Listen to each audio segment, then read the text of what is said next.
breakdown of a snatch. So teaching new clients, or if you are just looking to make your own snatch and your own practice a little bit tighter, a little bit stronger, you are going to break it down into 3 components for the up, okay?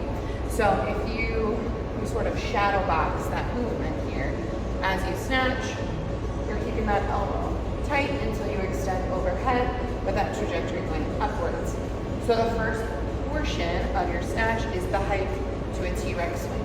So this is where we start to learn how to connect our hips to that float of the bell with a bent elbow. So come here, packing that shoulder, T-Rex.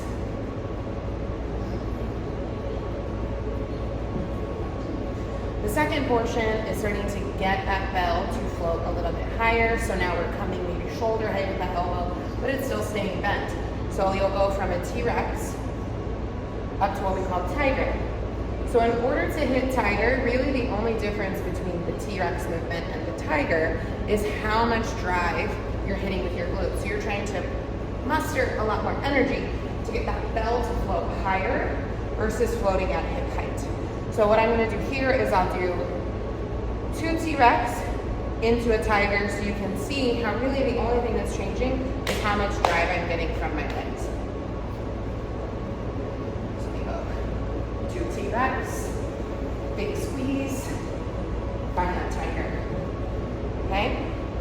The last portion of your snatch is going to be that punch through. So again, stringing this together, we'll go T-Rex, tiger, punch through. Okay? This is the part where new members are always going to try to drive their arm out straight when they need to go overhead, which ends up making it a bigger arc, and it's like an overhead swing, which is what's going to cause them to lose their balance going backwards.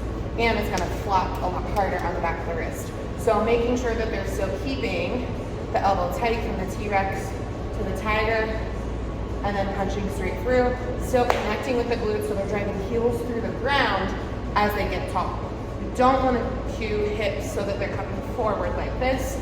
We want tight and neutral so that the heels go down, but the energy goes up. So we go T-Rex, tiger, punch through, and you would wrap down, take that bell back under.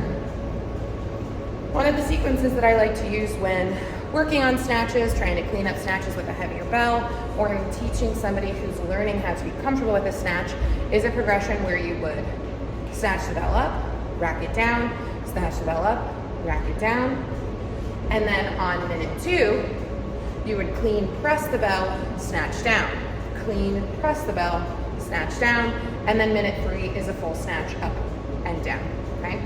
So I'm gonna just demo 2 of each of those.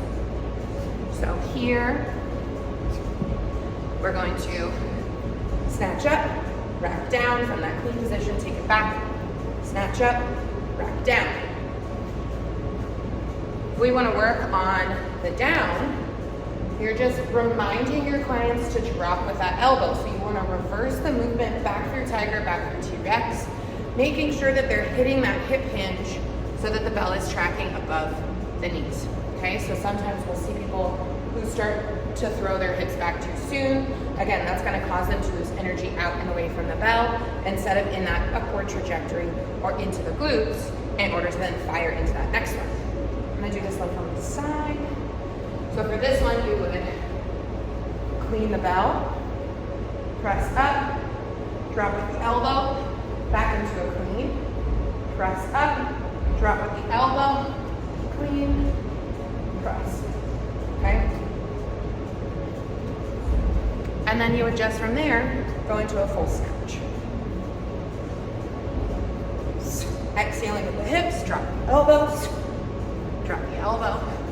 If you're swing switching, you're gonna go straight arm and then follow into that snatch.